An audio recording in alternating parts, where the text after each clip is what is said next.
La nuit de Noël, 1995, Lyon. Une adolescente de 16 ans sort de chez ses grands-parents pour récupérer un cadeau oublié à la maison.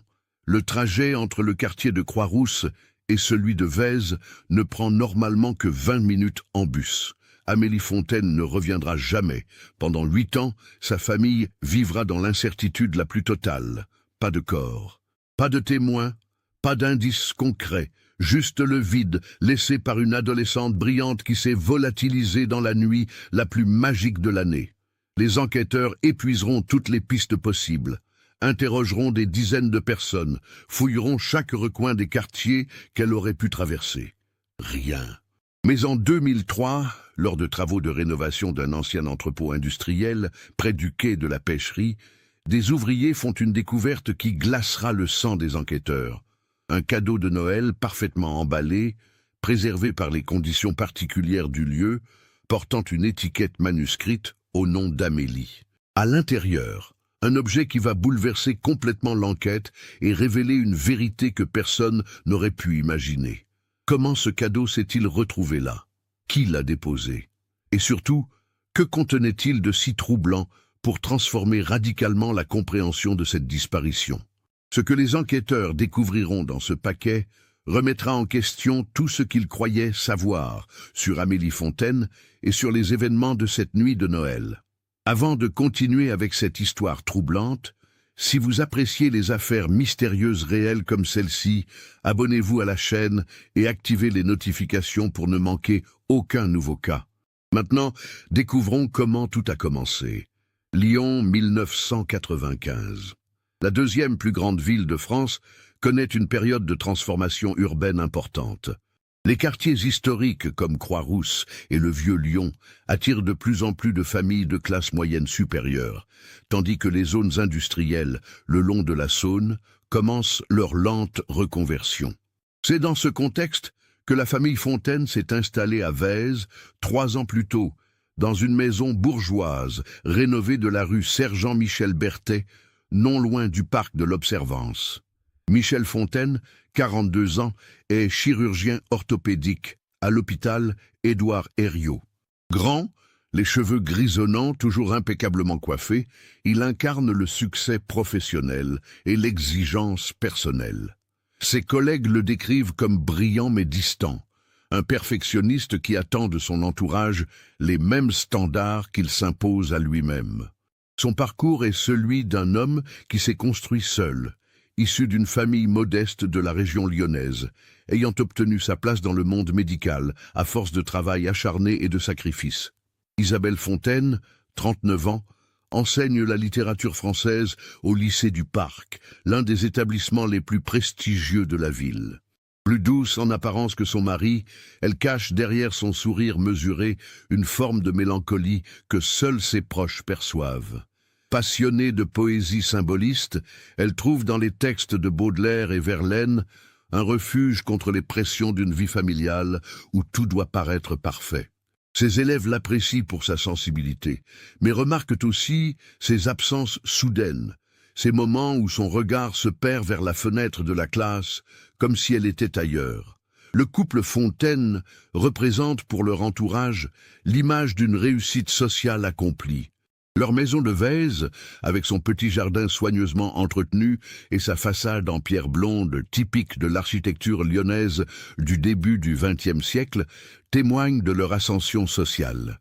Mais derrière les volets toujours parfaitement alignés et la pelouse impeccablement tondue se cachent des tensions que les voisins ne soupçonnent pas. Amélie Fontaine est née le 12 mars 1979 à la maternité de l'hôpital de la Croix-Rousse.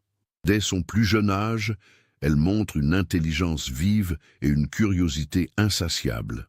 À l'école primaire, elle dévore les livres de la bibliothèque municipale, passant des heures dans la section jeunesse de la bibliothèque de la Part-Dieu. Ses instituteurs la décrivent comme une enfant brillante mais réservée, plus à l'aise avec les adultes qu'avec ses camarades de classe.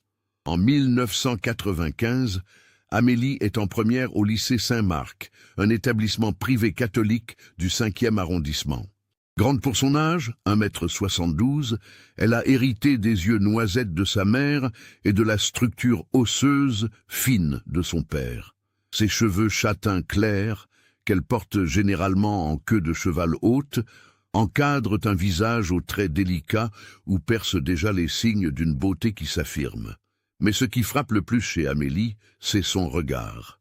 Un regard profond, parfois troublant pour une adolescente de 16 ans, comme si elle portait déjà le poids de questionnements existentiels qui dépassent son âge. Ses résultats scolaires sont exceptionnels, particulièrement en sciences. Son professeur de biologie, Madame Leclerc, la considère comme l'une des élèves les plus douées qu'elle ait jamais eues. Amélie parle déjà de devenir médecin, comme son père, peut-être chirurgienne cardiovasculaire. Elle passe ses week-ends à étudier dans sa chambre, une pièce sous les toits, avec une lucarne qui donne sur les collines de Fourvière. Les murs sont couverts de posters anatomiques et de tableaux périodiques, mais aussi, curieusement, de reproductions de peintures de Modigliani et de photographies en noir et blanc de Paris dans les années 20. Julien Fontaine, le frère cadet d'Amélie, a 13 ans en cette fin d'année 1995. Plus extraverti que sa sœur, il est passionné de football et joue dans l'équipe junior de l'Olympique lyonnais. Blond aux yeux bleus, il ressemble davantage à sa mère, avec un visage rond et des fossettes qui apparaissent quand il sourit. La relation entre le frère et la sœur est complexe. Julien admire l'intelligence d'Amélie, mais ressent aussi le poids des comparaisons constantes. Leurs parents, surtout Michel, ne manquent jamais une occasion de citer Amélie en exemple. Ses notes, sa discipline, son sérieux. Pourtant, entre eux existe une complicité secrète. Amélie protège son petit frère des exigences parfois étouffantes de leur père. Elle l'aide avec ses devoirs, invente des excuses quand il rentre tard d'un entraînement, et lui parle comme personne d'autre dans la famille ne le fait, avec sincérité et sans jugement. Julien est l'une des rares personnes à qui Amélie confie parfois ses doutes, ses peurs, ses rêves, qui vont au-delà des attentes parentales. La famille Fontaine maintient des traditions strictes. Le dimanche, messe obligatoire à l'église Saint-Paul de Vèze. Le mercredi soir, dîner formel à 19 h précises, où chaque membre de la famille doit partager un événement positif de sa semaine. Les vacances d'été, toujours dans la maison familiale des Fontaines à Collonges-au-Mont-d'Or, au nord de Lyon, une demeure de maître où réside Marguerite Fontaine, la mère de Michel et grand-mère paternelle des enfants. Marguerite Fontaine, 68 ans, est une femme d'une autre époque. Veuve depuis 15 ans, elle a élevé Michel seule après la mort de son mari dans un accident de travail dans une usine textile de la région. Femme de caractère, pieuse et traditionnaliste, elle voit en Amélie l'espoir d'une continuité familiale. Une jeune fille qui perpétuera le nom des Fontaines avec honneur. Elle organise chaque année un grand réveillon de Noël dans sa maison de Croix-Rousse, une tradition immuable depuis des décennies. C'est dans cette dynamique familiale complexe, entre exigences élevées et non-dits pesants, qu'Amélie grandit. À 16 ans, elle semble incarner la fille parfaite, excellente élève, polie, disciplinée, respectueuse. Mais ceux qui la connaissent vraiment perçoivent parfois une tristesse dans son regard, une forme de solitude au milieu de toutes ses attentes. Ses camarades de classe au lycée Saint-Marc la trouvent sympathique mais distante. Elle participe peu aux sorties, aux fêtes d'anniversaire, aux activités extrascolaires. Quand on lui demande pourquoi, elle répond simplement qu'elle doit étudier, que son avenir en dépend. Pourtant, au cours de l'automne 1995, quelque chose change chez Amélie.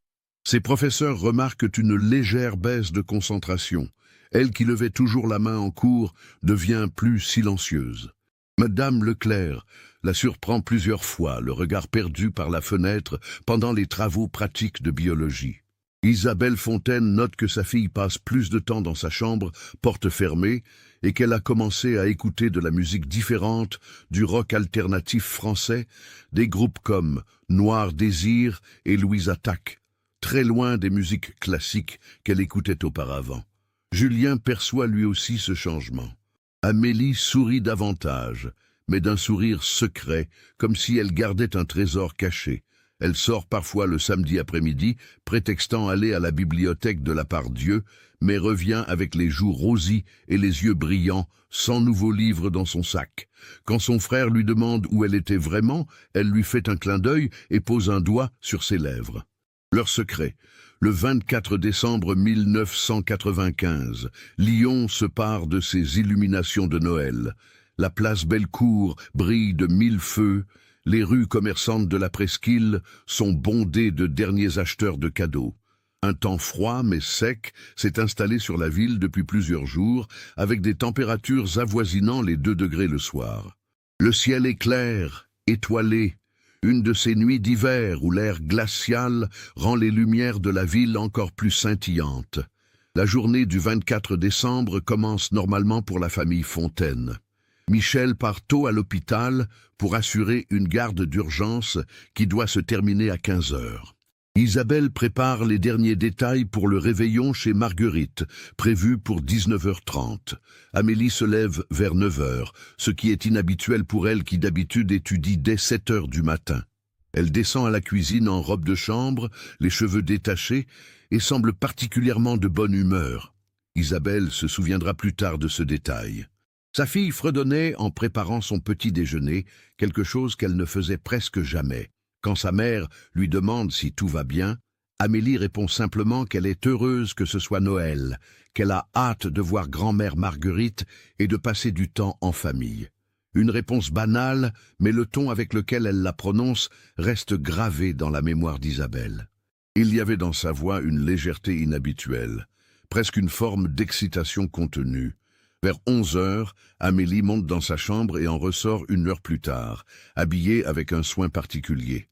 Elle porte un jean noir, un pull en laine couleur bordeaux que sa mère lui a offert pour son anniversaire, et ses bottines en cuir marron.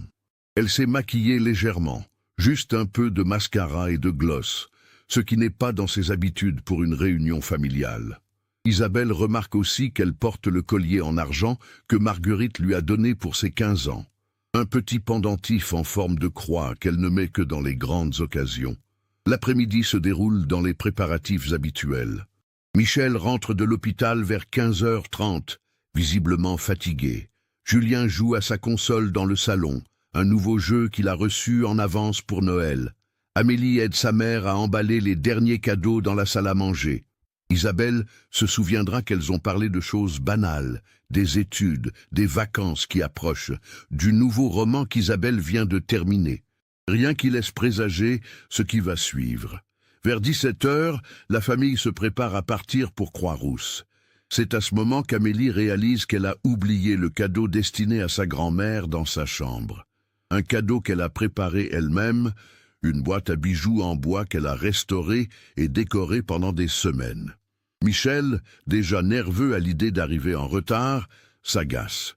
Isabelle propose de prendre le cadeau plus tard, mais Amélie insiste. C'est important pour elle que grand-mère ouvre ce cadeau ce soir, avec tous les autres. La décision est prise rapidement. La famille partira comme prévu. Amélie prendra le bus ligne 6 depuis l'arrêt de Gorge-de-Loup, montera récupérer le cadeau à la maison, puis rejoindra tout le monde chez Marguerite, en prenant le même bus dans l'autre sens jusqu'à Croix-Rousse. Le trajet ne prend que 20 minutes dans chaque direction. Elle arrivera peut-être avec une demi-heure de retard, ce n'est pas grave. À 17h22, la famille Fontaine, moins Amélie, monte dans la Renault safrane grise de Michel. Julien se retourne une dernière fois et voit sa sœur sur le trottoir devant la maison, son manteau bleu marine boutonné jusqu'au col, une écharpe grise enroulée autour du cou. Elle leur fait un signe de la main souriante. C'est la dernière image que Julien aura de sa sœur. Ce geste simple, ce sourire, cette main levée dans l'air froid de décembre. Selon la reconstitution établie plus tard par les enquêteurs, Amélie marche jusqu'à l'arrêt de bus de Gorge-de-Loup. Elle y arrive vers 17h30. Un témoin, M. Karim Benali, chauffeur de taxi qui attendait un client à proximité, se souviendra plus tard d'avoir vu une jeune fille correspondant à la description d'Amélie à cet arrêt. Elle consultait sa montre fréquemment et semblait regarder dans la direction opposée à celle d'où le bus devait arriver, comme si elle attendait quelqu'un ou quelque chose d'autre. Le bus ligne 6 passe à 17h38. Le chauffeur, M. André Villard, qui effectue ce trajet depuis 12 ans, ne se souviendra pas spécifiquement d'Amélie ce soir-là. À cette heure du réveillon, le bus était relativement vide, seulement 5 ou 6 passagers. Aucun d'entre eux, interrogé par la suite, ne se rappellera avoir vu une adolescente répondant au signalement d'Amélie. C'est là que commence le premier mystère. Amélie est-elle montée dans ce bus? Les caméras de surveillance du métro de Gorge-de-Loup, vérifiées par les enquêteurs, ne montrent pas Amélie ce soir-là. Les images sont de mauvaise qualité, caractéristique des systèmes de vidéosurveillance de 1995, mais plusieurs adolescentes ont été filmées et aucune ne correspond exactement à Amélie. À 18h15, la famille Fontaine arrive chez Marguerite. La maison de la grand-mère, située rue Burdeau dans le quartier de Croix-Rousse, est une ancienne maison de canute rénovée. 3 étages, des plafonds hauts, des poutres apparentes. Marguerite a décoré son salon avec un sapin naturel qui embaume la pièce d'une odeur de résine, des guirlandes dorées, des bougies, une crèche provençale installée sur le buffet ancien. Marguerite accueille sa famille avec sa chaleur habituelle. Elle embrasse Michel, Isabelle, Julien et demande immédiatement où est Amélie. On lui explique qu'elle va arriver un peu plus tard, qu'elle a oublié un cadeau. Marguerite fronce légèrement les sourcils. Ce n'est pas dans les habitudes d'Amélie d'être en retard, elle qui est toujours si ponctuelle, si organisée. Mais c'est Noël. La soirée se déroule dans la bonne humeur et l'on décide de l'attendre pour ouvrir les cadeaux. 18h30. Pas d'Amélie. Isabelle commence à s'inquiéter. Elle appelle à la maison depuis le téléphone fixe de Marguerite. Pas de réponse. Michel la rassure. Le bus a peut-être du retard. C'est le soir de Noël. Les transports sont perturbés. Amélie a probablement décidé de marcher une partie du trajet. Elle arrivera bientôt. 19h. Toujours rien. L'inquiétude grandit. Michel appelle à son tour à la maison. Le téléphone sonne dans le vide. Julien, nerveux, propose d'aller chercher sa sœur. Michel refuse. Il fait nuit, il fait froid. Ce n'est pas le moment de disperser la famille. Marguerite suggère qu'Amélie a peut-être rencontré une amie, qu'elle s'est attardée quelque part. Isabelle secoue la tête. Non, Amélie ne ferait jamais ça. Pas le soir de Noël, pas sans prévenir. 19h30. Michel décide d'aller vérifier à la maison. Isabelle insiste pour l'accompagner. Ils laissent Julien avec Marguerite et prennent la voiture. Le trajet entre Croix-Rousse et Vèze leur paraît interminable. Isabelle ne parle pas, les mains crispées sur ses genoux. Michel conduit vite, plus vite que d'habitude, le visage tendu. Ils arrivent rue Sergent Michel Berthet à 19h50. La maison est plongée dans l'obscurité, aucune lumière aux fenêtres. Michel ouvre la porte d'entrée avec sa clé. Ils appellent. « Amélie ? Amélie !»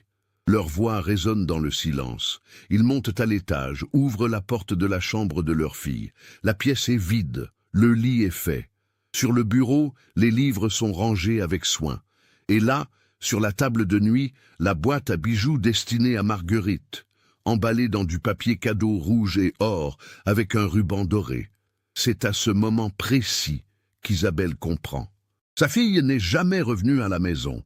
Tout ce qui devait suivre, récupérer le cadeau, reprendre le bus, arriver chez grand-mère, tout cela ne s'est jamais produit. Quelque part, entre l'arrêt de bus de Gorge-de-Loup et cette maison silencieuse, Amélie Fontaine a disparu. Michel appelle immédiatement la police. Il est 20h05, le 24 décembre 1995. L'opérateur du commissariat du 5e arrondissement prend note de l'appel. Une adolescente de 16 ans, disparue depuis environ 2 heures. Cheveux châtain clair, yeux noisettes, 1m72, portant un manteau bleu marine, un jean noir, un pull bordeaux. Disparue entre Gorge-de-Loup et Vèze. Les premières patrouilles sont envoyées sur zone vers 20h30. Les agents Christophe Mercier et Sylvie Garnier parcourent les rues entre Gorge-de-Loup et la maison des Fontaines. Ils interrogent les quelques personnes qu'ils croisent.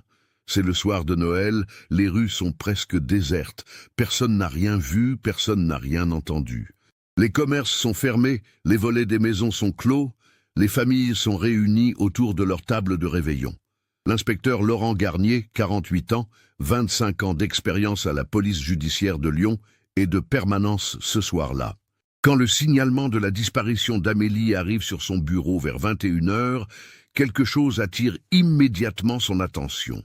Une adolescente de 16 ans, excellente élève, sans problème apparent, qui disparaît entre deux arrêts de bus. Pas de fugue préméditée, pas d'emportement de vêtements ou d'affaires personnelles. Juste une absence inexpliquée pendant un trajet de 20 minutes. Garnier, grand, le visage marqué par les années et les affaires difficiles, les cheveux poivre et sel coupés courts, connaît trop bien ce genre de cas. Les premières heures sont cruciales. Il mobilise immédiatement une équipe plus importante. Les recherches s'intensifient. Des policiers fouillent les berges de la Saône, vérifient les parcs, les zones boisées, les bâtiments abandonnés du quartier. Des maîtres chiens sont appelés en renfort. Ils partent de la maison des Fontaines, suivent le trajet qu'Amélie aurait pu prendre. Les chiens perdent sa trace près de la station de métro Gorge de Loup. La nuit du 24 au 25 décembre est une nuit d'enfer pour la famille Fontaine. Michel et Isabelle ne dorment pas. Ils restent dans le salon, le téléphone à portée de main, sursautant au moindre bruit. Julien, ramené de chez sa grand-mère, reste dans sa chambre, incapable de comprendre vraiment ce qui se passe. Sa sœur a disparu. Ces mots n'ont pas encore de sens réel pour lui. Les jours suivants se transforment en cauchemars éveillés. Le 25 décembre, les recherches s'étendent. Des volontaires, voisins et membres de la communauté se joignent aux forces de police. Des battues sont organisées dans les collines de Fourvière, dans les parcs de la ville, le long du Rhône et de la Saône. On diffuse la photo d'Amélie dans les médias locaux. Le Progrès, le journal régional, titre en première page le 26 décembre « Une adolescente lyonnaise disparue le soir de Noël ». L'enquête prend rapidement de l'ampleur. L'inspecteur Garnier et son équipe interrogent méthodiquement l'entourage d'Amélie. Les professeurs du lycée Saint-Marc sont contactés. Tous donnent la même description, une élève brillante, discrète, sérieuse. Madame Leclerc, son professeur de biologie, est bouleversée. Elle dit à Garnier qu'Amélie était comme une fille pour elle, qu'elle voyait en elle une future grande scientifique. Les camarades de classe sont interrogés un par un. Caroline Mercier, qui s'assoit à côté d'Amélie en cours de mathématiques, raconte qu'Amélie semblait différente ces derniers temps, plus heureuse, plus légère. Mais quand Garnier lui demande si Amélie avait mentionné quelqu'un de particulier, un garçon peut-être, Caroline secoue la tête. Non, Amélie ne parlait jamais de sa vie privée. Elle était gentille, mais gardait toujours une distance. Les relevés téléphoniques de la maison des Fontaines sont examinés. Rien d'anormal. Quelques appels à des camarades de classe pour des devoirs, des appels à Marguerite, c'est tout. En 1995, les adolescents n'ont pas encore de téléphone portable. La communication laisse moins de traces, et c'est précisément ce qui complique l'enquête. Une piste émerge brièvement. Un voisin de la rue Sergent-Michel Berthet, Monsieur Henri Laforge, retraité de 65 ans, habitant 3 maisons plus loin, mentionne avoir vu, quelques semaines avant la disparition, Amélie parler avec un jeune homme près du parc de l'Observance. Il ne peut pas donner de description précise, juste l'impression que c'était quelqu'un dans la vingtaine, cheveux foncés, taille moyenne. Il semblait proche, dit-il. Mais quand Garnier approfondit, Laforge admet qu'il n'est pas sûr que c'était bien Amélie. La distance était importante, il ne portait pas ses lunettes. Cette piste est explorée néanmoins. Garnier fait interroger tous les jeunes hommes de 18 à 25 ans du quartier. Aucun ne connaît Amélie, aucun n'a eu de contact avec elle. L'enquête piétine. Les semaines se transforment en mois, les mois en années. La vie de la famille Fontaine devient une attente permanente, une suspension dans le temps. La maison de Vèze, autrefois symbole de réussite et d'ordre, se transforme en mausolée de l'espoir et du désespoir entremêlés. Isabelle Fontaine s'effondre progressivement. Elle qui était une professeure passionnée et respectée devient l'ombre d'elle-même. Elle prend un congé maladie dès janvier 1996, congé qui sera renouvelé plusieurs fois. Elle passe ses journées dans la chambre d'Amélie, assise sur le lit de sa fille, tenant ses vêtements, respirant son odeur qui s'estompe peu à peu. Elle refuse de toucher quoi que ce soit dans cette pièce. Les livres restent à leur place, les posters au mur, le stylo sur le bureau exactement comme Amélie l'a laissé. Elle ne dort presque plus. La nuit, Michel la trouve souvent debout devant la fenêtre de leur chambre, regardant la rue, comme si Amélie allait apparaître au coin de la rue, souriante, avec une explication simple pour son absence. Isabelle maigrit, ses traits se creusent, ses cheveux grisonnent prématurément. À 39 ans, elle en paraît soudain 10 de plus. Michel réagit différemment. Il se plonge dans le travail avec une intensité frénétique. Il multiplie les gardes à l'hôpital, accepte tous les cas difficiles, toutes les chirurgies complexes. Ses collègues s'inquiètent. Il dort parfois dans son bureau, rentre tard, repart tôt. À la maison, il parle peu. Quand il parle, c'est pour organiser, planifier, chercher des solutions. Il contacte des détectives privés, finance des recherches supplémentaires, place des annonces dans les journaux nationaux. Mais derrière cette façade d'activité, quelque chose s'est brisé en Michel Fontaine. L'inspecteur Garnier, qui le voit régulièrement pour des points sur l'enquête, perçoit cette fracture. Michel a perdu sa confiance, cette assurance de chirurgien habitué à contrôler les situations. Sa fille a disparu et il n'a rien pu faire. Cet homme qui répare des corps, qui sauve des vies, n'a pas pu protéger son propre enfant. Julien, 13 ans au moment de la disparition, traverse son adolescence marquée par une absence qui définit tout. Il continue l'école, continue le football, mais tout est différent. Ses coéquipiers ne savent plus comment lui parler. Les professeurs le traitent avec une délicatesse qui le met mal à l'aise. Il devient le garçon dont la sœur a disparu. Cette étiquette le suit partout. Il développe une culpabilité irrationnelle mais tenace. Et s'il avait insisté pour rester avec Amélie ce soir-là? Et s'il avait proposé d'aller chercher le cadeau à sa place? Cette dernière image de sa sœur, ce geste de la main, ce sourire, le hante. Il se réveille la nuit, persuadé de l'avoir entendu rentrer. Il descend, vérifie. La maison est vide et silencieuse.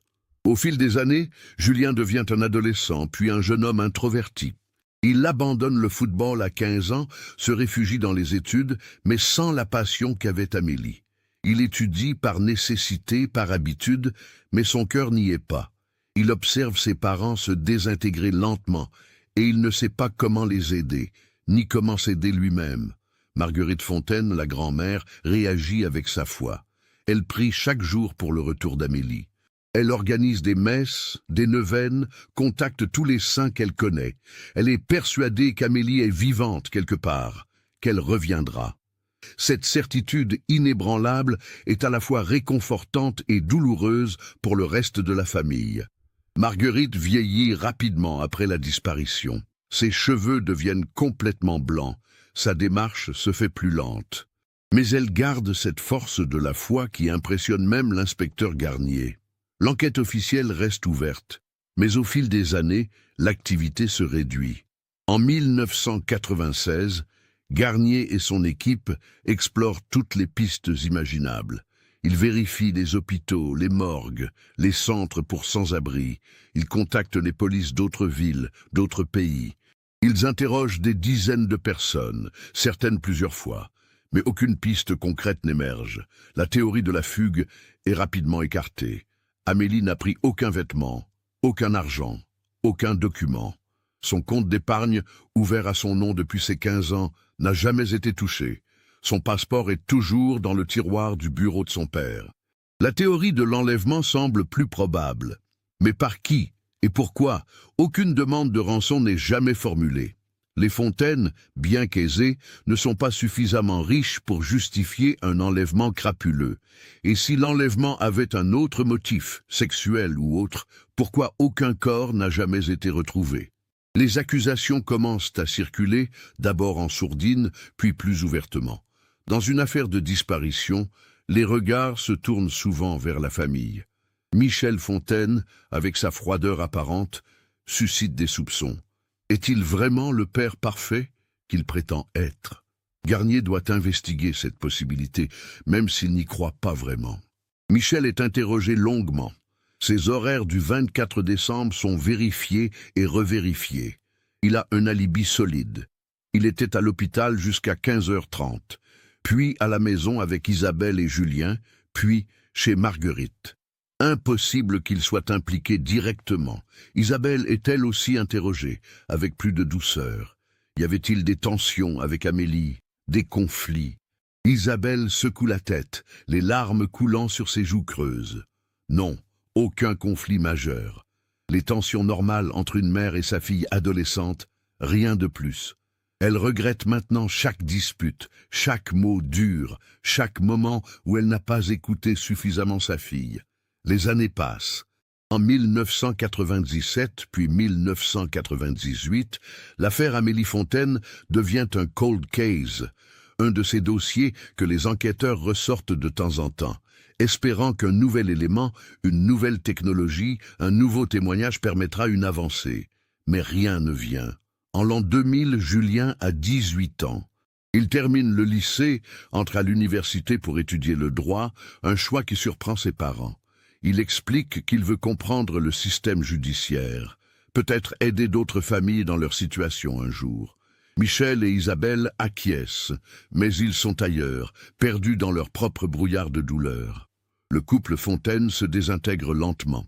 Ils vivent encore sous le même toit, mais ils sont séparés par un gouffre de silence et de reproches non formulés. Ils ne se parlent presque plus. Isabelle passe des journées entières sans sortir de la maison. Michel dort de plus en plus souvent à l'hôpital. En 2001, Marguerite Fontaine tombe malade, un cancer du poumon diagnostiqué trop tard. Elle refuse la chimiothérapie agressive. Elle dit à Michel qu'elle veut partir avec dignité, et surtout qu'elle veut partir en ayant espoir de retrouver Amélie de l'autre côté. Michel, le médecin, ne peut rien dire face à la foi de sa mère. Marguerite meurt en août 2002, dans sa maison de Croix-Rousse, entourée de sa famille.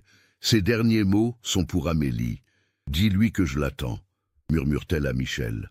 La mort de Marguerite est un nouveau coup pour la famille.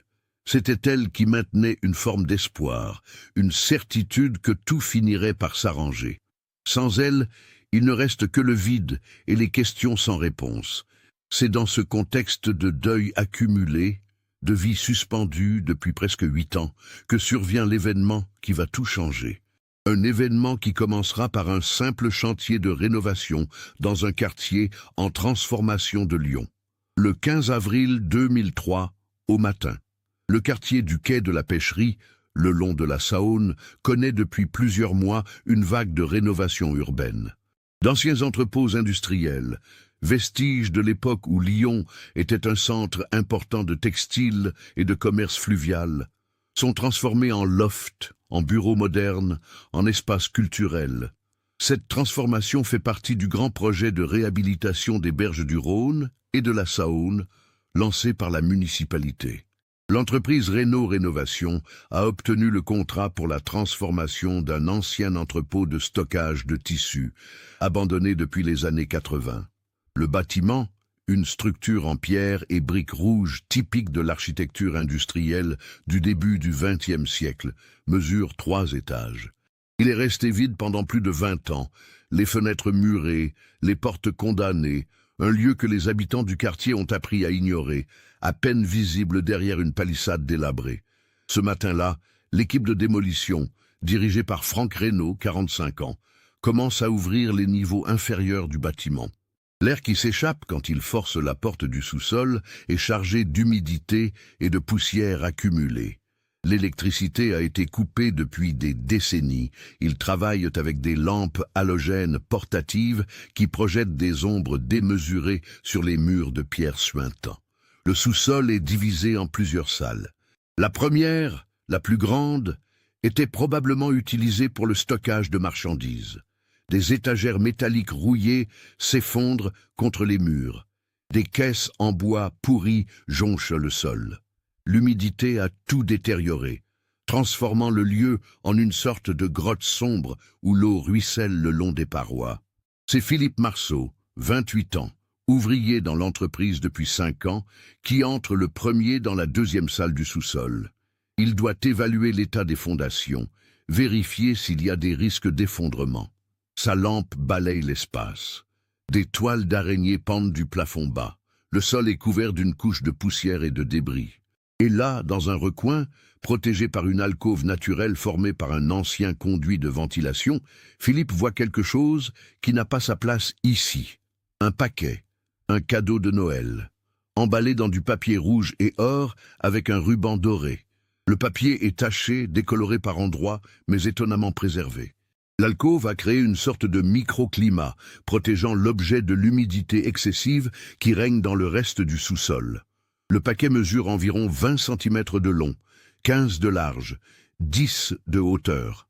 Philippe s'approche, intrigué. Qui laisserait un cadeau de Noël dans un entrepôt abandonné? Il se penche, éclaire le paquet de plus près. Sur le dessus, une étiquette. Écrite à la main à l'encre bleue, légèrement délavée mais encore lisible. Le message fait s'arrêter le cœur de Philippe. Pour Amélie, avec tout mon amour. Joyeux Noël. Philippe appelle immédiatement Franck Reynaud. Les deux hommes contemplent le paquet sans oser y toucher. Ils ont tous deux suivi l'affaire Amélie Fontaine à l'époque. Lyon n'est pas si grande. La disparition d'une adolescente le soir de Noël a marqué les esprits. Reynaud prend sa décision rapidement. Il appelle la police. À 11h15, 2 agents arrivent sur place. À midi, l'inspecteur Laurent Garnier est sur les lieux. Il a 55 ans maintenant, plus gris, plus fatigué, mais le même regard perçant. L'affaire Amélie Fontaine est restée une blessure ouverte dans sa carrière. Un des rares cas qu'il n'a jamais pu résoudre, qui le hante encore. Quand il reçoit l'appel concernant la découverte d'un cadeau au nom d'Amélie, il sent son cœur s'accélérer. Il descend dans le sous-sol, accompagné de l'équipe de la police scientifique.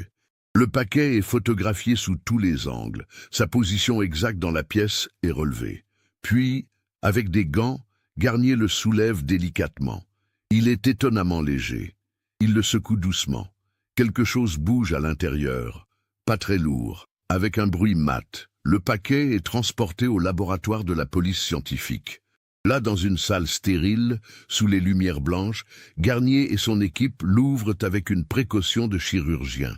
Le papier cadeau, bien que vieux et taché, se déchire facilement. En dessous, une boîte en carton blanc. Garnier ouvre le couvercle. À l'intérieur, enveloppé dans du papier de soie blanc, se trouve un journal intime. Un cahier à couverture rigide de couleur violette avec un petit cadenas doré sur le côté. Le type de journal qu'une adolescente pourrait tenir.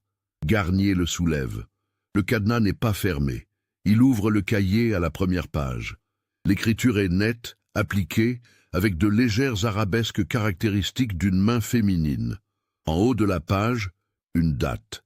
Octobre 1995. Et les premiers mots, je ne peux en parler à personne d'autre. Alors je vais l'écrire ici. J'ai rencontré quelqu'un. Garnier sent sa gorge se serrer. Il tourne les pages lentement. Le journal couvre 3 mois, d'octobre à décembre 1995. Amélie y décrit sa vie, ses pensées, ses espoirs, mais surtout, elle y parle de lui. Un garçon qu'elle a rencontré, dont elle est tombée amoureuse. Un secret qu'elle garde précieusement, sachant que ses parents ne comprendraient pas. Le journal ne mentionne jamais le nom complet de ce garçon. Amélie l'appelle simplement « elle ». Elle décrit leurs rendez-vous secrets, leurs conversations, leurs rêves partagés. L' a 20 ans. Il n'est pas étudiant, il travaille. Il vient d'un milieu différent du sien. C'est précisément pour ça qu'Amélie sait que son père n'approuverait jamais. Michel Fontaine, avec ses attentes élevées, ses ambitions pour sa fille, verrait cette relation comme une distraction. Un danger pour l'avenir d'Amélie. Dans une entrée datée du 15 novembre, Amélie écrit « Aujourd'hui, elle m'a emmené au parc de la Tête d'Or. Nous avons marché pendant des heures, parlant de tout et de rien. Il me comprend d'une façon que personne d'autre ne comprend. Avec lui, je peux être moi-même, pas la fille parfaite que tout le monde attend que je sois. Il me dit que je suis belle, que je suis intelligente, que je peux faire ce que je veux de ma vie.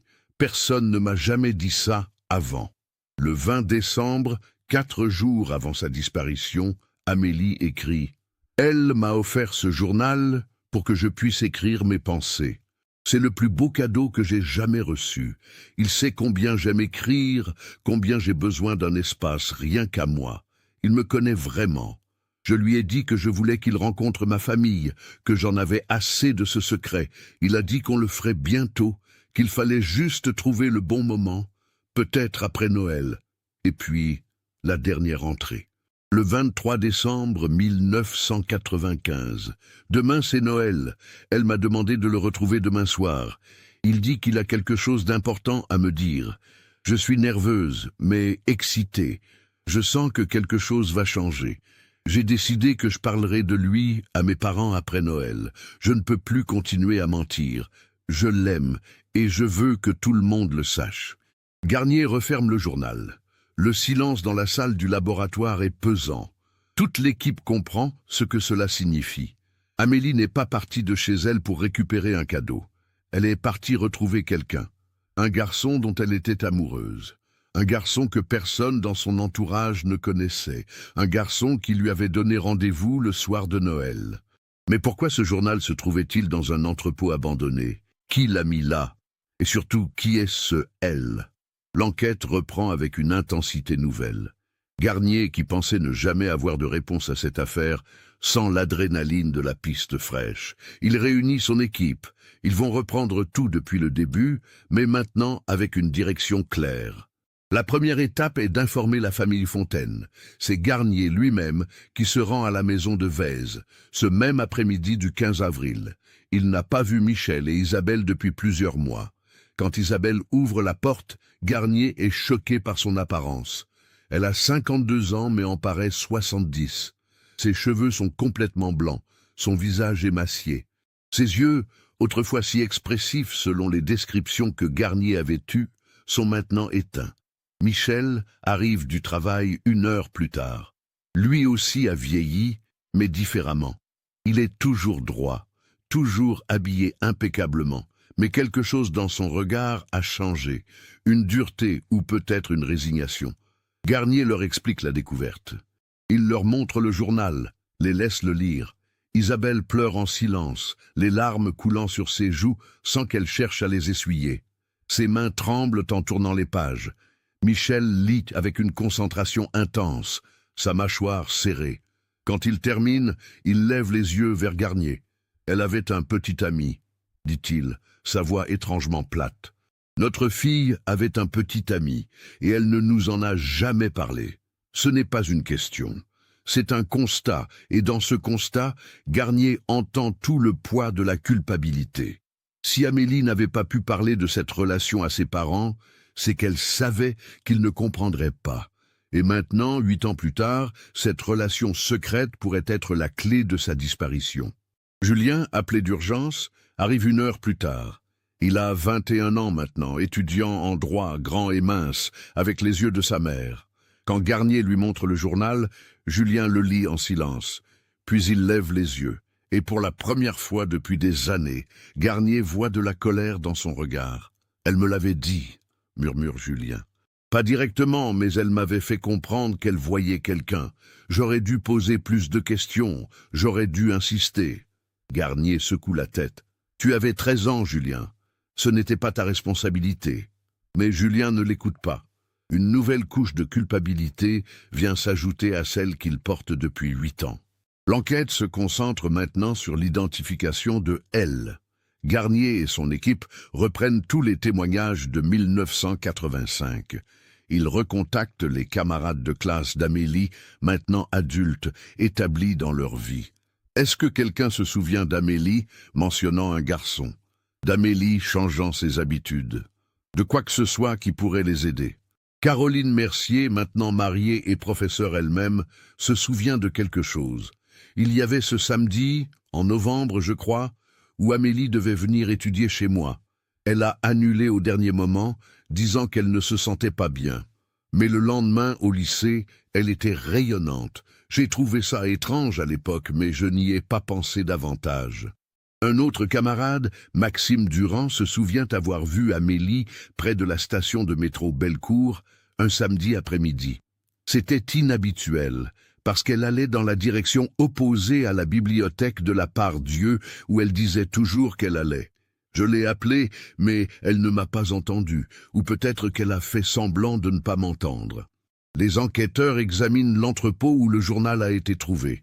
Qui avait accès à ce lieu en 1995? Le bâtiment appartenait alors à une société de textile en liquidation. Les derniers employés sont partis en 1994. Entre 1994 et sa démolition partielle en 2003, le bâtiment est resté vide, théoriquement fermé et sécurisé. Mais la sécurité n'était pas parfaite. Les sans-abri utilisaient parfois ces entrepôts abandonnés pour s'abriter. Des adolescents y entraient par effraction pour leurs propres raisons. Le lieu était connu dans le quartier comme un endroit où l'on pouvait être tranquille, caché. Un ancien gardien de nuit du quartier, Monsieur Robert Arnaud, maintenant retraité, se souvient avoir chassé plusieurs fois des jeunes de cet entrepôt en 1995. Des gamins qui venaient fumer, boire, des couples qui voulaient être seuls. Je les virais, mais ils revenaient toujours. Finalement, j'ai arrêté d'essayer. C'était pas vraiment dangereux, juste des jeunes qui cherchaient un endroit à eux. Cette information ouvre une nouvelle possibilité. Et si Amélie et son mystérieux elle utilisaient cet entrepôt comme lieu de rendez-vous? C'était proche du centre-ville, discret et suffisamment isolé pour que personne ne les dérange. Garnier fait analyser le journal par des experts en graphologie et en datation. Les résultats confirment que l'écriture est bien celle d'Amélie, comparée au cahier de cours conservé par sa famille. L'encre date bien de 1995. Le papier, le type de cahier, tout correspond à l'époque. L'analyse du paquet lui-même révèle des détails intéressants. Le papier cadeau était une marque vendue dans plusieurs magasins de Lyon en 1995. Le ruban est standard. Mais sur le papier, les techniciens trouvent des traces d'empreintes digitales partielles. Malheureusement, elles sont trop dégradées pour permettre une identification. Ils trouvent aussi quelques fibres textiles, des poils d'animal, un chat probablement, et des traces de ce qui pourrait être du tabac. Ces éléments créent un profil. Elle fumait, ou était en contact régulier avec quelqu'un qui fumait. Il avait peut-être un chat. Des détails minuscules, mais dans une enquête, chaque détail compte. Garnier décide de faire appel aux médias. Le 8 mai 2003, il organise une conférence de presse. Il présente la découverte du journal, sans en révéler tout le contenu pour protéger la vie privée d'Amélie, mais en mentionnant l'existence d'une relation secrète. Il lance un appel. Si quelqu'un connaissait Amélie Fontaine et sait qu'elle fréquentait un jeune homme en 1995, contactez-nous. Si vous êtes ce jeune homme, nous avons besoin de vous parler. Vous n'êtes pas nécessairement suspect, mais vous détenez peut-être des informations cruciales. L'appel génère une vague de réponses. Le standard de la police est saturé. Des dizaines de personnes appellent, certaines avec des informations, d'autres simplement curieuses. L'équipe de Garnier filtre patiemment chaque appel. 3 jours après la conférence de presse, un appel retient l'attention de Garnier.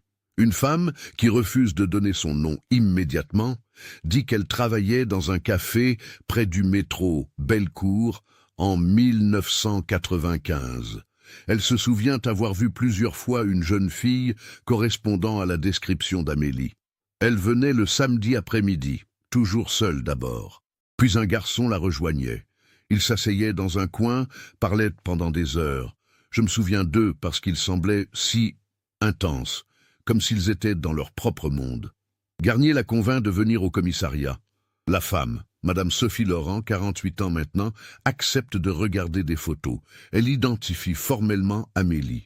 Puis Garnier lui montre des dizaines de photos de jeunes hommes, prises dans les registres scolaires, les fichiers de permis de conduire de l'époque.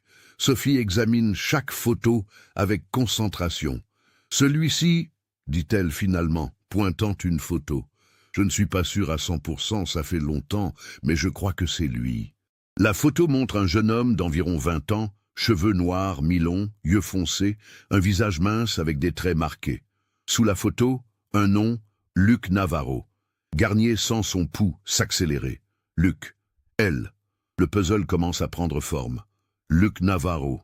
Garnier lance immédiatement une recherche complète. Luc Navarro né le 8 juin 1975 à Villeurbanne, banlieue de Lyon. 20 ans en 1995. Selon les registres, il travaillait comme mécanicien dans un garage automobile du 7e arrondissement. Pas de casier judiciaire, un profil normal. Mais quand Garnier essaie de localiser Luc Navarro actuellement, il se heurte à un mur. Les dernières traces de Luc Navarro datent de janvier 1996, un mois après la disparition d'Amélie. Après cette date, plus rien. Aucune déclaration d'impôt. Aucun renouvellement de papier d'identité, aucune transaction bancaire. Luc Navarro a disparu lui aussi. Cette découverte change tout. 2 disparitions. Amélie le 24 décembre 1995. Luc un mois plus tard. Coïncidence ? Garnier n'a jamais cru aux coïncidences. Il faut retrouver Luc Navarro, ou au moins comprendre ce qui lui est arrivé. Garnier et son équipe se lancent dans une nouvelle phase d'investigation. Ils contactent l'ancien employeur de Luc, le garage automobile. Le propriétaire, monsieur Gilbert Fabre, se souvient de Luc. « C'était un bon gamin », dit Fabre. Travailleur, honnête, discret. Il ne parlait pas beaucoup de sa vie privée, mais il faisait bien son boulot. Puis un jour, en janvier 1996, il n'est pas venu travailler. J'ai essayé de le joindre, pas de réponse. J'ai attendu une semaine, puis j'ai dû embaucher quelqu'un d'autre. Je ne l'ai jamais revu. La famille de Luc. Garnier découvre que les parents de Luc, Antonio et Maria Navarro, immigrés espagnols arrivés en France dans les années 60, sont décédés tous les deux dans un accident de voiture en 1994. Luc était fils unique. Il n'avait pas d'autre famille proche en France. L'appartement où Luc vivait en 1995, un studio dans le quartier de Gerland, a été loué à quelqu'un d'autre depuis longtemps. Garnier contacte néanmoins l'ancien propriétaire qui se souvient vaguement que Luc était parti sans préavis, laissant quelques affaires derrière lui. Le propriétaire avait tout jeté, après quelques mois, sans nouvelles. Garnier sent qu'il touche à quelque chose d'important, mais chaque réponse amène de nouvelles questions. Où est Luc Navarro? Est-il impliqué dans la disparition d'Amélie? Ou bien est-il lui aussi une victime? Le 20 mai 2003, une nouvelle découverte vient compliquer encore l'affaire. En fouillant les archives du garage où travaillait Luc, un enquêteur trouve de vieux registres de présence. Selon ces documents, Luc Navarro était au travail le 24 décembre 1995, de 8 heures du matin à 17 heures. Son patron confirme que le garage était ouvert ce jour-là pour des urgences de dernière minute avant les fêtes. Si Luc était au travail jusqu'à 17 heures et qu'Amélie est partie de chez elle à 17h22, le timing serait serré mais possible pour un rendez-vous. Mais cela soulève aussi une question. Pourquoi Amélie aurait-elle menti à sa famille sur la raison de son retour à la maison? Pourquoi inventer cette histoire de cadeau oublié au lieu de simplement dire qu'elle avait un rendez-vous? La réponse est évidente, parce qu'elle ne pouvait pas dire la vérité, parce que ses parents n'auraient jamais accepté qu'elle sorte retrouver un garçon le soir de Noël, surtout un garçon dont ils ignoraient l'existence. Garnier réexamine le trajet entre la maison des Fontaines et l'entrepôt abandonné où le journal a été trouvé. À pied, cela prendrait environ 25 à 30 minutes. En bus, avec une correspondance, peut-être 15 minutes. Si Amélie avait rendez-vous avec Luc à l'entrepôt vers 18 heures, le timing fonctionnerait parfaitement.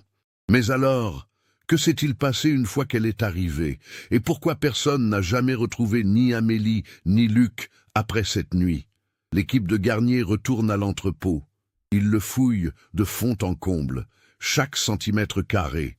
Avec les nouvelles technologies disponibles, en 2003, ils utilisent des lumières ultraviolettes, des détecteurs de traces biologiques.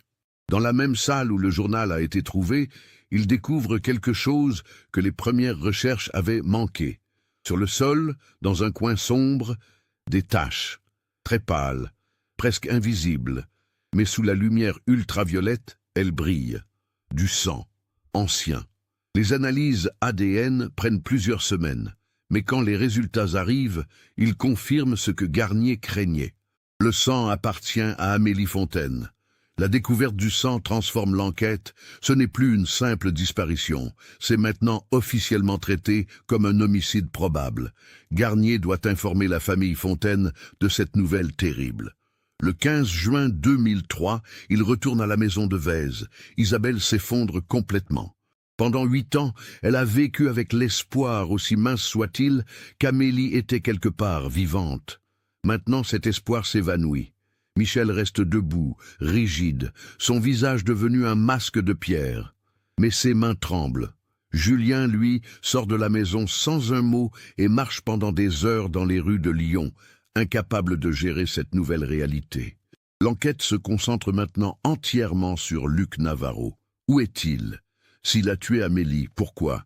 Et comment a-t-il lui-même disparu un mois plus tard? Garnier fait circuler la photo de Luc dans tous les commissariats de France, dans les médias. Cet homme est recherché dans le cadre de l'affaire Amélie Fontaine. Si vous l'avez vu, contactez immédiatement la police. Les semaines passent. Juillet, août. L'été 2003 est caniculaire. Une des plus grandes canicules que la France ait connues. 15 000 personnes mourront de la chaleur cet été-là, principalement des personnes âgées. Lyon suffoque sous des températures dépassant les 40 degrés. C'est le 18 août, pendant cette canicule, qu'un appel change tout. Une femme, la voix tremblante, appelle le commissariat. Elle dit s'appeler Claudine Morel. Elle a 58 ans. Elle vit dans un petit village de l'Ardèche, à environ 100 km au sud de Lyon. Elle a vu le reportage sur Luc Navarro à la télévision. Elle pense connaître quelque chose qui pourrait aider.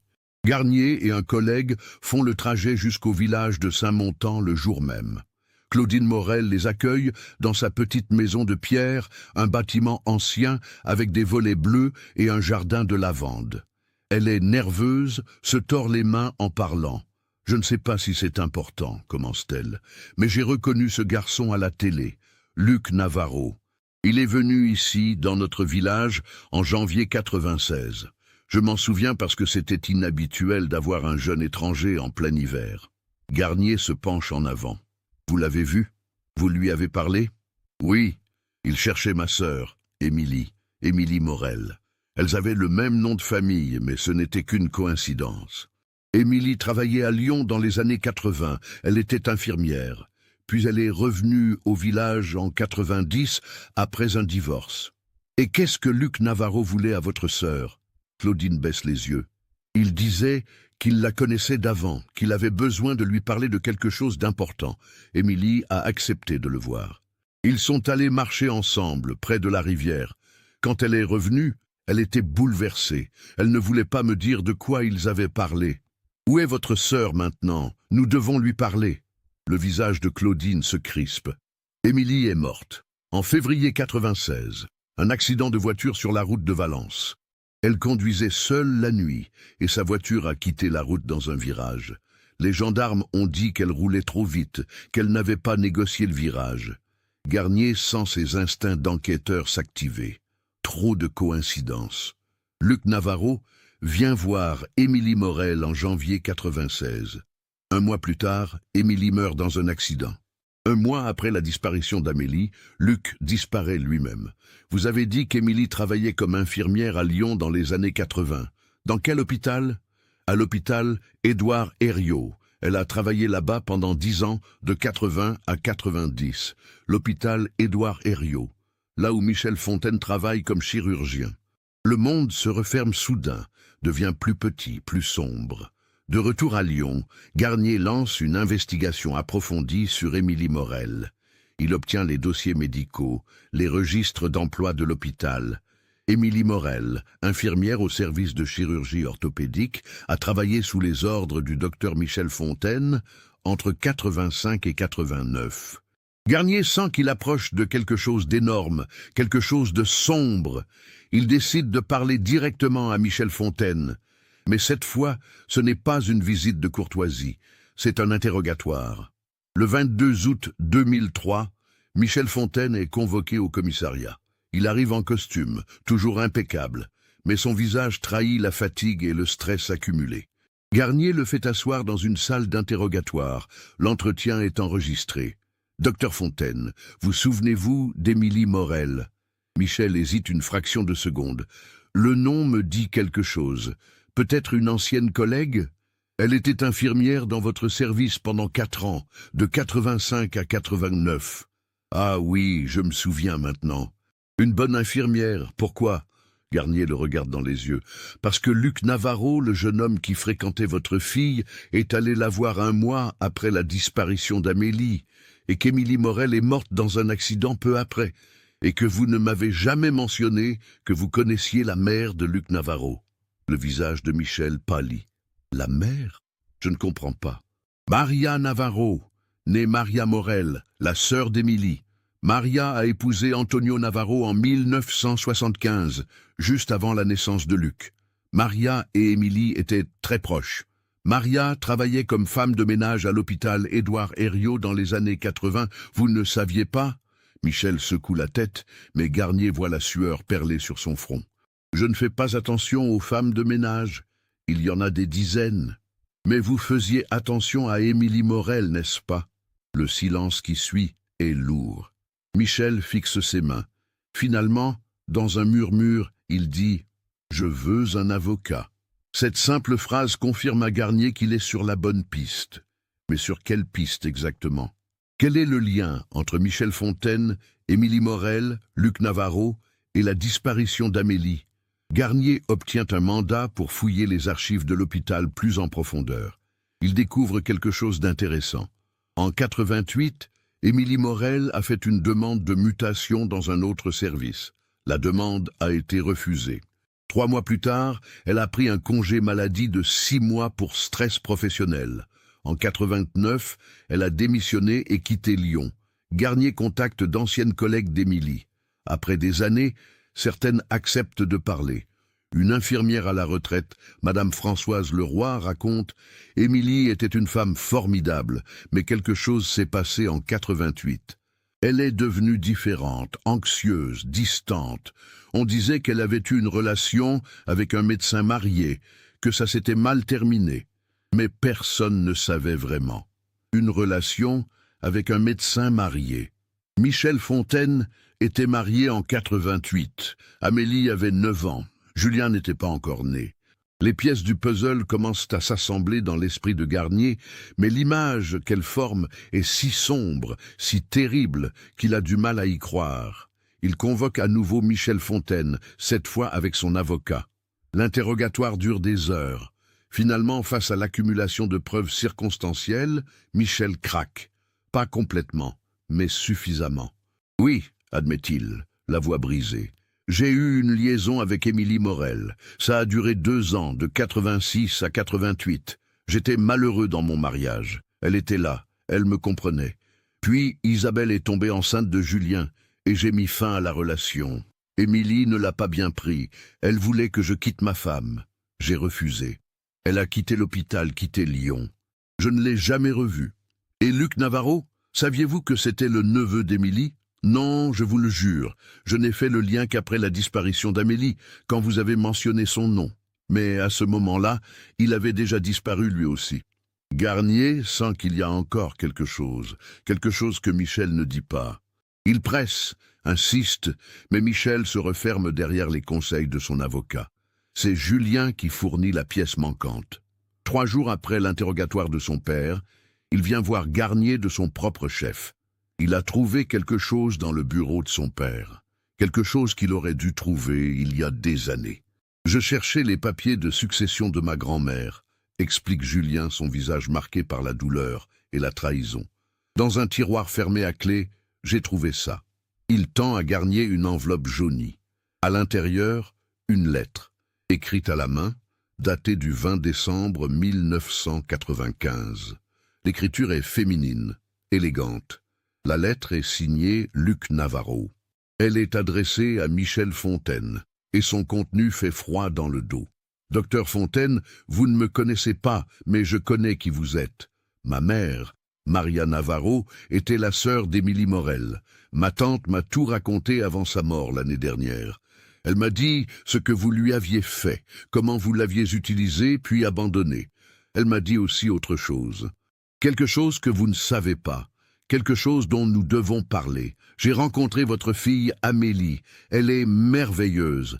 Elle ne sait rien de tout ça, et je voulais que ça reste ainsi. Mais maintenant, je dois savoir la vérité. Vous devez me rencontrer. Si vous refusez, je serai obligé de tout dire à Amélie, et elle mérite de savoir. Garnier relit la lettre plusieurs fois. Quelque chose que vous ne savez pas. Qu'est-ce qu'Émilie avait révélé à Luc, et pourquoi était-ce si important? Il retourne voir Michel Fontaine avec la lettre. Cette fois, face à cette preuve, Michel n'a plus nulle part où se cacher. Il s'effondre, les larmes coulant sur son visage pour la première fois depuis la disparition de sa fille. « Émilie était enceinte », dit-il d'une voix brisée. « En 88, elle voulait garder le bébé. Je lui ai dit que c'était impossible, que ça détruirait ma carrière, ma famille. Je lui ai donné de l'argent pour qu'elle s'en occupe.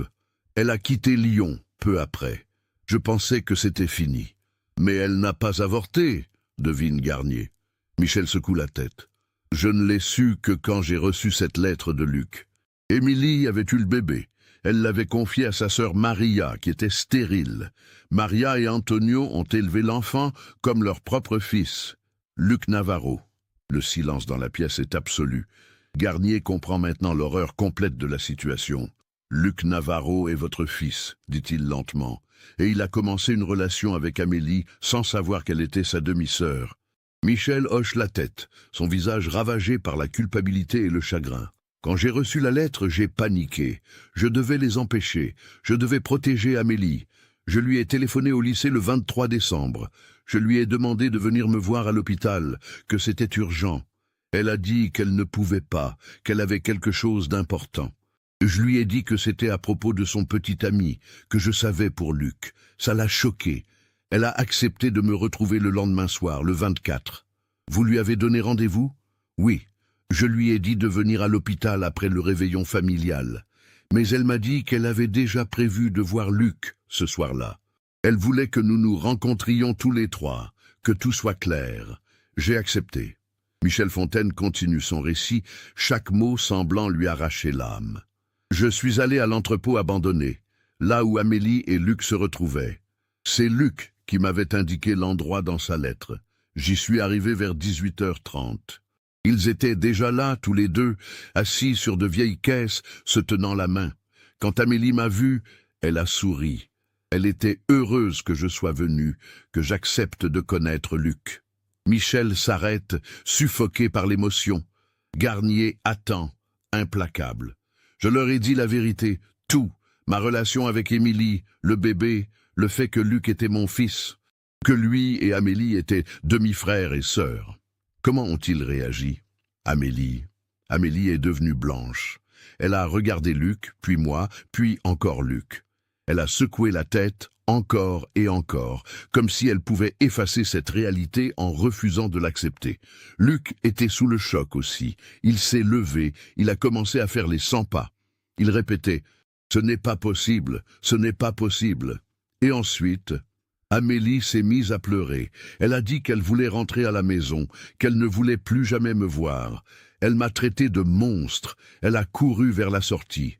C'était le sous-sol. Les escaliers étaient vieux, pourris. Il faisait sombre. Elle a trébuché. Michel s'effondre complètement. Elle a dévalé les escaliers. Le bruit... J'entends encore ce bruit. Elle est tombée la tête la première. Quand nous sommes arrivés en bas, elle était inconsciente. Il y avait du sang. Beaucoup de sang. « Vous êtes médecin, » dit Garnier, sa voix dure. « Vous auriez pu la sauver. Vous auriez dû appeler une ambulance. J'ai pris son pouls. Il était faible mais présent. J'ai examiné la blessure. Fracture du crâne, hémorragie interne probable. Luc criait qu'il fallait appeler les secours. Mais j'ai pensé à tout ce qui sortirait. Ma liaison, mon fils illégitime. La relation incestueuse entre Amélie et Luc, même si c'était involontaire. Ma carrière serait détruite.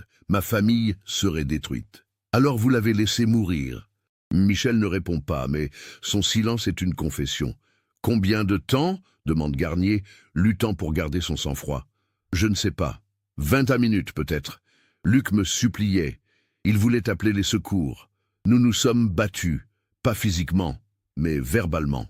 Je lui disais que si nous appelions maintenant, tout sortirait, qu'Amélie devrait vivre avec le fait qu'elle avait embrassé son propre frère, qu'elle l'avait aimé, que c'était mieux comme ça, qu'elle ne souffrirait pas, qu'elle ne saurait jamais. Elle est morte là, dans cet entrepôt? Oui, dans mes bras. Je suis médecin et j'ai regardé ma propre fille mourir sans rien faire. Parce que j'étais un lâche, parce que j'avais peur de la vérité. Qu'avez-vous fait du corps? Luc et moi, nous l'avons enterré. Il y avait un chantier de construction à quelques rues de là, près du nouveau complexe résidentiel sur les quais. Le sol venait d'être préparé pour les fondations. Nous y sommes allés dans la nuit, nous avons creusé et nous avons enterré Amélie là. Le lendemain, les ouvriers ont coulé le béton. Elle est là-bas depuis 8 ans, sous un immeuble de 6 étages. Garnier sent la nausée le submerger. Et Luc, qu'est-il devenu? Il était détruit. Il m'a dit qu'il ne pourrait jamais vivre avec ça. Il a disparu en janvier. Je ne l'ai jamais revu. Quand sa tante Émilie est morte dans cet accident, je me suis demandé si ce n'était vraiment qu'un accident. La pièce tombe dans un silence de mort. Garnier sort de la salle d'interrogatoire. A besoin d'air frais. Dans le couloir, il donne des instructions à son équipe.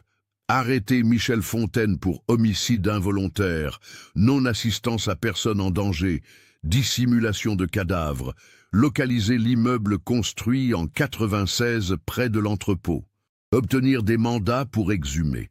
Les fouilles commencent le 2 septembre 2003. L'immeuble en question, construit en janvier 1996, abrite maintenant 24 appartements. Les résidents doivent être évacués temporairement. Une zone des fondations est détruite avec précaution. Les équipes creusent, centimètre par centimètre. Le 5 septembre, ils trouvent les restes d'Amélie Fontaine, enveloppés dans une bâche plastique, enterrée à 2 mètres de profondeur. L'identification est confirmée par l'ADN et les dossiers dentaires. Amélie portait toujours son collier en argent, le pendentif en forme de croix de sa grand-mère. Isabelle Fontaine est informée. Cette fois, il n'y a plus d'espoir à perdre, juste une terrible confirmation. Sa fille est morte il y a 8 ans, pendant qu'elle attendait son retour au réveillon de Noël. Elle meurt là, dans un coin sombre, avec son père qui la regarde partir sans rien faire. Le procès de Michel Fontaine commence en avril 2004. Il plaide coupable à toutes les charges. Son avocat tente de plaider les circonstances atténuantes, le choc, la panique. Mais rien ne peut atténuer l'horreur de ce qu'il a fait. Il est condamné à 20 ans de prison. Luc Navarro n'est jamais retrouvé. Les recherches continuent pendant des mois, mais aucune trace de lui n'émerge. Certains pensent qu'il s'est suicidé quelque part, incapable de vivre avec la culpabilité et le chagrin. D'autres croient qu'il a quitté le pays, a refait sa vie ailleurs sous une nouvelle identité. La mort d'Émilie Morel, en février 96, est réexaminée. Les experts concluent qu'il pourrait effectivement s'agir d'un suicide déguisé en accident. Mais rien ne peut être prouvé. Isabelle Fontaine ne se remet jamais. Elle meurt d'une crise cardiaque en novembre 2004, à 53 ans. Les médecins disent que c'était physique, mais tous ceux qui la connaissaient savent que c'était son cœur brisé qui a finalement cessé de battre. Julien Fontaine termine ses études de droit. Il devient avocat, spécialisé dans les affaires de disparition et de personnes disparues. Il consacre sa vie à aider les familles qui traversent ce que la sienne a traversé. Il ne visite jamais son père en prison. Il ne lui pardonnera jamais. Le journal intime d'Amélie, le cadeau qui a tout déclenché, est conservé comme pièce à conviction. Mais après le procès, il est rendu à Julien. Il le lit, pleure en lisant les mots de sa sœur, ses espoirs, ses rêves, son amour innocent pour un garçon qui était son frère sans qu'elle le sache. La dernière page du journal contient un poème qu'Amélie avait écrit le 23 décembre, la veille de sa mort. Demain, je vais lui dire que je l'aime. Demain, tout va changer. Demain, je serai libre d'être moi-même. Demain sera le plus beau jour de ma vie. Demain n'est jamais venu pour Amélie Fontaine. En 2005, une plaque commémorative est installée près de l'entrepôt où Amélie et Luc s'étaient retrouvés pour la dernière fois. Elle porte simplement son nom, ses dates de naissance et de mort, et une phrase en mémoire d'Amélie Fontaine, dont le seul crime fut d'aimer sans savoir. L'affaire Amélie Fontaine reste dans les annales de la police lyonnaise comme l'une des plus tragiques. Pas à cause de la violence, mais à cause de l'accumulation de secrets, de mensonges et de lâchetés qui ont conduit à la mort d'une jeune fille innocente. Une mort qui aurait pu être évitée à chaque étape si seulement quelqu'un avait eu le courage de dire la vérité. L'inspecteur Laurent Garnier prend sa retraite en 2006. Il dit que l'affaire Amélie Fontaine a changé sa façon de voir son métier. « J'ai appris, dit-il dans une interview, que les secrets sont comme des poisons. Ils s'infiltrent dans les familles, dans les relations, et finissent toujours par détruire quelque chose. Si Michel Fontaine avait eu le courage d'assumer ses erreurs en 88, Amélie serait peut-être encore en vie aujourd'hui. Mais il a choisi le mensonge, et ce mensonge a tué sa propre fille. Cette affaire nous montre comment les secrets et les mensonges peuvent avoir des conséquences dévastatrices sur des vies innocentes. La tragédie d'Amélie Fontaine n'était pas inévitable. Elle était le résultat d'une série de choix faits par des adultes qui ont placé leur propre confort au-dessus de la vérité. Le cadeau retrouvé, ce journal intime qui contenait les mots d'amour d'une adolescente, a finalement révélé une vérité que personne n'aurait pu imaginer. Qu'en pensez-vous? Avez-vous pu percevoir les signes au long de cette histoire? La manière dont les petits mensonges se sont accumulés jusqu'à créer une tragédie irréparable? Partagez vos réflexions dans les commentaires. Si vous avez été touché par cette histoire et que vous souhaitez découvrir d'autres enquêtes approfondies sur des affaires mystérieuses, abonnez-vous à la chaîne et activez les notifications pour ne manquer aucun nouveau cas. Laissez votre like si cette histoire vous a marqué et partagez-la avec quelqu'un qui s'intéresse également à ces affaires complexes qui nous rappellent la fragilité de nos vies et l'importance de la vérité.